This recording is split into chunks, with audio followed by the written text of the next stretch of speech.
વિડીયોની શરૂઆત કરતાં પહેલાં તમને જણાવી દઈએ કે જો તમે લાઈવ પ્રીમિયર વિડીયો જોતા હો તો ચેટના માધ્યમથી અને જો પાછળથી વિડીયો જોતા હો તો કોમેન્ટ સેક્શનના માધ્યમથી પ્રશ્નોના જવાબો સાથે સાથે આપી શકો છો। આજના વિડીયોનો પ્રથમ પ્રશ્ન જોઈએ તો સંપૂર્ણપણે વાદળ રહિત અને પાણીની વરાળથી મુક્ત વાતાવરણીય સ્તરનું નામ આપો। તો એવા સ્તરનું નામ કયું છે? તો જવાબ આવશે થર્મોસ્ફિયર। નેક્સ્ટ, ઇન્ટરનેશનલ સ્ટાન્ડર્ડ એટમોસ્ફિયર દ્વારા વ્યાખ્યાયિત કરાયેલ સમુદ્ર સપાટી પર સરેરાશ વાતાવરણીય દબાણ કેટલું હોય છે? તો કેટલું હોય છે? તે હોય છે ઓપ્શન એ 1,01,325 પાસ્કલ।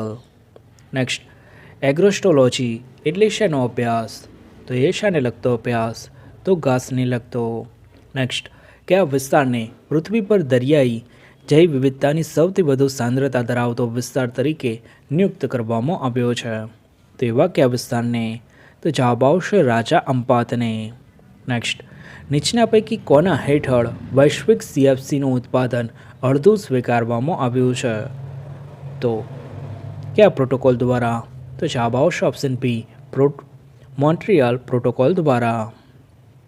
નેક્સ્ટ, ખીજરી વૃક્ષની પ્રજાતિની બાબતમાં નીચેનામાંથી કયું અથવા તો કયા વિધાન સાચું અથવા સાચા છે તે તમારે કહેવાનું છે કે મધ્યપ્રદેશનો વિષુવવૃત્તીય ભેજવાળો પાનખર વિસ્તાર આવેલો છે। ખીજરીના ફળનો ઉપયોગ શાકભાજી તરીકે તથા પશુચારા માટે થાય છે। ખીજરીનું લાકડું મજબૂત તથા ફર્નિચર માટે ઉપયોગી છે। તો આમાંથી સાચું હોય એવા વિધાન કયા? તો જવાબ આવશે ઓપ્શન સી, વિધાન 2 અને 3 સાચા છે। નેક્સ્ટ, નીચેના વિધાનો પૈકી સાચો વિકલ્પ પસંદ કરવાનો છે કે ખુલ્લા મોઢા નીચે દાઢી જેવા ઉગતા વાળને લીધે કંસારા કુળના પક્ષીઓનું અંગ્રેજીમાં બાર્બેટ નામ પડ્યું છે। કલકલિયો એટલે કે કિંગફિશર હવામાં સ્થિર રહી પોતાનો શિકાર શોધે છે। તો આમાંથી સાચા હોય એવા વિધાન કયા? તો જવાબ આવશે ઓપ્શન સી, વિધાન 1 અને 2 બંને સાચા છે। નેક્સ્ટ, ટર્પેન્ટાઇન અને ટેનિન બનાવવા માટે કયા વૃક્ષનો ઉપયોગ થાય છે? તો કયા વૃક્ષનો? તો ચીડનો। નેક્સ્ટ, નીચે પૈકી કઈ જોડ ખોટી રીતે જોડાયેલી છે?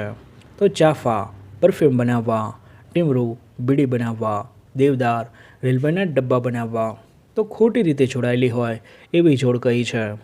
તો અહીં તમામ જોડો સાચી છે, એટલે આપણો જવાબ થશે એક પણ જોડ ખોટી નથી। નેક્સ્ટ, ઇન્દ્રાવતી ટાઈગર રિઝર્વ ક્યાં આવેલું છે? ઇન્દ્રાવતી ટાઈગર રિઝર્વ તો કયા રાજ્યમાં આવેલું છે? તો છત્તીસગઢ ખાતે। નેક્સ્ટ, નીચેના પૈકી કઈ જોડ ખોટી છે? તો એવી કઈ જોડ? તો જવાબ આવશે ઓપ્શન સી, સુલતાનપુર રાષ્ટ્રીય ઉદ્યાન મહારાષ્ટ્ર। તો હવે તમારે કોમેન્ટ બોક્સમાં એ કહેવાનું છે કે સુલતાનપુર રાષ્ટ્રીય ઉદ્યાન કયા રાજ્ય ખાતે આવેલું છે? નેક્સ્ટ, ગુજરાતના રાજવી લવકુમાર ખાચર કયા રાજ્યના જાણીતા પર્યાવરણ અને પક્ષીવિદ હતા? તો કયા રાજ્યના? તો જવાબ આવશે ગુજરાતના જસદણના। નેક્સ્ટ, દાડમનો મૂળ વતન દેશ કયો છે? દાડમનો મૂળ વતન દેશ તો કયો છે? તો ઈરાન। નેક્સ્ટ, ભારતના આઈસમેન તરીકે કોને ઓળખવામાં આવે છે? ભારતના આઈસમેન તરીકે તો કોને? તો જેબાંગ નોરફેલને। નેક્સ્ટ, નીચેનામાંથી કઈ માછલીનું કંકાલ માત્ર કાસ્તીનું જ બનેલું હોય છે? તો એવી કઈ માછલીનું કંકાલ? તો શાર્કનું। નેક્સ્ટ, સૌથી મોટા પાંદડાવાળો છોડ કયો છે? સૌથી મોટા પાંદડાવાળો છોડ તો કયો છે? તો વિક્ટોરિયા રીજિયા।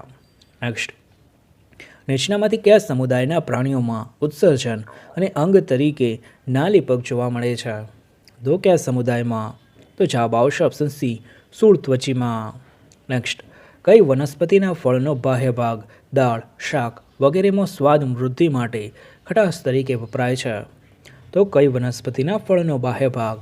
તો કોકમનો। નેક્સ્ટ, નીચેનામાંથી કયું પોષક તત્વ પ્રકાંડને મજબૂતી અને કીટકો અને રોગો સામે લડવાની ક્ષમતા આપે છે? તેવું કયું પોષક તત્વ? તો જવાબ આવશે ઓપ્શન સી, પોટેશિયમ। નેક્સ્ટ, મુખ્યમંત્રી બાગાયત વિકાસ મિશન અંતર્ગત વ્યક્તિને કેટલા વર્ષ સુધી ભાડા ભરવામાંથી મુક્તિ મળશે? તો કેટલા? તો જવાબ આવશે ઓપ્શન બી પ્રથમ 5 વર્ષ માટે. નેક્સ્ટ, ભારતમાં વન્ય જીવોના સંરક્ષણ માટે સરકાર દ્વારા નીચે પૈકી કઈ યોજના અમલમાં મૂકેલી છે? તો કઈ યોજના? તો વાઘ પરિયોજના, ઘડિયાળ પરિયોજના, ગીધ પરિયોજના, આ બધી જ છે.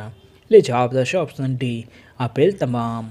નેક્સ્ટ, સમશીતોષ્ણ ઘાસના મેદાનોમાં થતું ટૂંકું અને પૌષ્ટિક ઘાસ ગુજરાતના કયા વિસ્તારમાં થાય છે? તો ગુજરાતના કયા વિસ્તારમાં? તો જવાબ આવશે ઓપ્શન બી, ભાવનગરના વેળાવદર વિસ્તારમાં. નેક્સ્ટ, એગ્રો ફોરેસ્ટ્રી બાબતે નીચેના પૈકી કયું અથવા તો કયા વિધાન અથવા વિધાનો સાચું અથવા તો સાચા છે? તે કહેવાનું છે કે આ પદ્ધતિમાં જંગલમાં નાશ પામેલા વૃક્ષોને સ્થળે ખેતીના પાકોનું વાવેતર કરવામાં આવે છે. આ પદ્ધતિમાં બહુ ઉપયોગી વૃક્ષોને ખેતરના એકાદ ટુકડામાં પદ્ધતિસર ઉછેરવામાં આવે છે. તો આમાંથી સાચું હોય એવા કયા? તો જવાબ આવશે ઓપ્શન બી, માત્ર બીજું વિધાન. નેક્સ્ટ, મોટર વાહન અધિનિયમ હેઠળ હોર્નના અવાજની મર્યાદા કેટલા ડેસિબલ સુનિશ્ચિત કરેલી છે? તો કેટલા ડેસિબલની? તો જવાબ આવશે 93 થી 112 ડેસિબલની. નેક્સ્ટ, નીચેના પૈકી કયા જૈવ ઇંધણને વુડ આલ્કોહોલ તરીકે ઓળખવામાં આવે છે? તો કયા જૈવ ઇંધણને? તો જવાબ આવશે ઓપ્શન એ, મિથેનોલને. વિડીયો ગમે તો વિડીયો લાઇક કરી તમારા મિત્રોને શેર કરવાનું ભૂલશો નહીં. ચેનલ પર નવા છો તો ચેનલ સબસ્ક્રાઇબ કરી બેલ આઇકોન પ્રેસ કરો કે જેથી દરેક નવા વિડીયોની અપડેટ્સ સૌથી પહેલાં મેળવી શકો. વિડીયો પૂરો જોવા બદલ તમારો ખૂબ ખૂબ આભાર.